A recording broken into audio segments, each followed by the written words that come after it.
Ningún otro libro en la escritura ha padecido tanto escándalo como es el libro de Apocalipsis.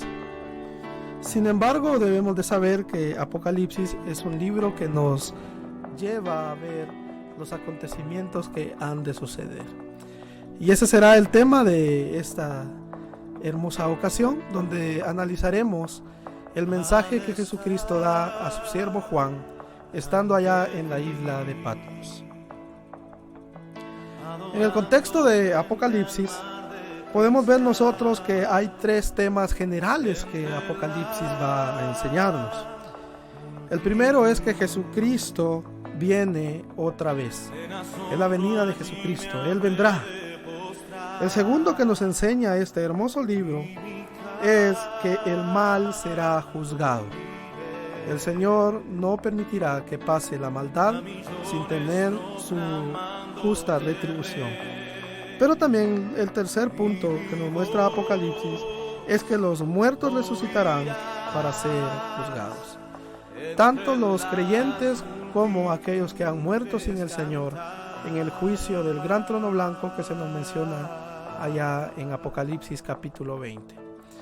Pero como nos hemos quedado, hermanos, en el estudio del capítulo 1 de Apocalipsis y hemos analizado ya los primeros 5 versículos, terminando con el sexto y viendo un poco acerca de él, vemos nosotros ya como Apocalipsis nos ha presentado que nosotros tenemos un nuevo estatus delante de la presencia de Dios.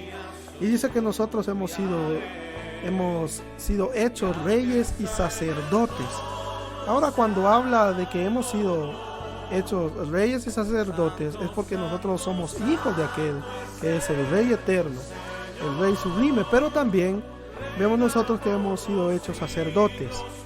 De esto se trata el sacerdocio universal del creyente que en su momento Martín Lutero en la Edad Media, en la Reforma, defendió tan vehementemente contra aquellos sacerdotes y contra el mismo Papa, cuando se decía que solo el sacerdote o el mismo Papa podía interceder o analizar las escrituras. Cuando se nos habla y se nos dice que nosotros hemos sido hechos reyes y sacerdotes porque nosotros tenemos la libertad de llegar delante de Dios sin nadie más que intervenga. No necesitamos de hombre alguno, sino nosotros podemos llegar delante de la presencia de Dios y pedirle a Él y clamar a Él, dice. Versículo 6 del capítulo 1 dice: y nos hizo reyes y sacerdotes para Dios, su Padre. A Él sea gloria e imperio por los siglos de los siglos. Amén. Versículo 7, si continuamos leyendo, dice: he aquí que viene con las nubes, y todo ojo le verá, y todos los que le traspasaron, y todos los linajes de la tierra harán lamentación por él. Y termina dando la confirmación y dice: sí, amén. Ya el versículo 7, hermanos, nos está presentando aquí cómo nuestro Señor Jesucristo ha de venir, cómo Él ha de estar presente nuevamente entre los habitantes de la tierra. Y recordémonos que aquí nos está presentando la segunda venida de Cristo. Aquí nos está presentando ese momento tan glorioso que ocurrirá. No se está refiriendo al arrebatamiento o rapto de la iglesia, sino se está refiriendo a la segunda venida de nuestro Señor Jesucristo, a la venida total. Recuérdense que la venida de Cristo se divide en dos. Uno, la venida parcial, en la cual se conoce como el rapto. Y la segunda es la venida total, es cuando nuestro Señor Jesucristo vendrá con las huestes celestiales mencionadas en Apocalipsis capítulo 19, que vendrá a la tierra, y según el pasaje que nosotros vemos, dice que vendrá en las nubes y todo ojo le verá. En cambio, cuando nosotros analizamos el contexto del rapto, se dice que vendrá como ladrón en la noche y que será en un abrir y cerrar de ojos. Por lo tanto, la segunda venida corporal de Cristo a este mundo tiene una característica especial. Todos lo verán. Él descenderá, vemos nosotros, allá en el Monte de los Olivos, en Israel, y todos se darán cuenta de este acontecimiento. Nadie podrá escapar. Recordemos hoy en día, la tecnología que existe en nuestro mundo nos da la facilidad de poder ver las noticias que ocurren en vivo en todos los países. Por lo tanto, cuando Cristo venga nuevamente, tendremos la oportunidad, o tendrán la oportunidad los que estén en ese momento, de poder ver la venida de Cristo. Independientemente de dónde se encuentren, tendrán esa facilidad, ya sea por las redes sociales y todo lo que la tecnología vaya avanzando. Pero vemos nosotros que sucederá, según lo menciona el profeta Zacarías en su capítulo número 12, hermanos. Si van conmigo, Zacarías capítulo 12 nos va a hablar acerca de esa venida de Cristo y cómo Él vendrá a este mundo. ¿Qué va a pasar? ¿Cómo será? Veamos lo que dice Zacarías capítulo 12 y su versículo 10 al 14. Zacarías dice de la siguiente manera: y derramaré sobre la casa de David, sobre los moradores de Jerusalén, espíritu de gracia y de oración. Y mirarán a mí, quienes traspasaron, y llorarán, como se llora por hijo unigénito, afligiéndose por él, como quien se aflige por el primogénito.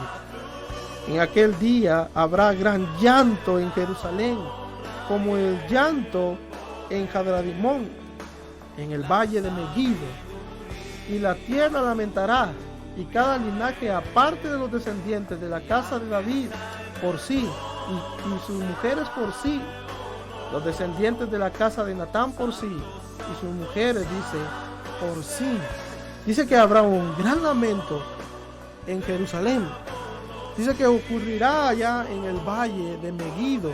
Recordemos nosotros que la batalla de Armagedón, o la guerra de Armagedón que menciona Apocalipsis, se llevará a cabo precisamente en el valle de Megiddo, conocido también en el Antiguo Testamento como el valle de Josafat.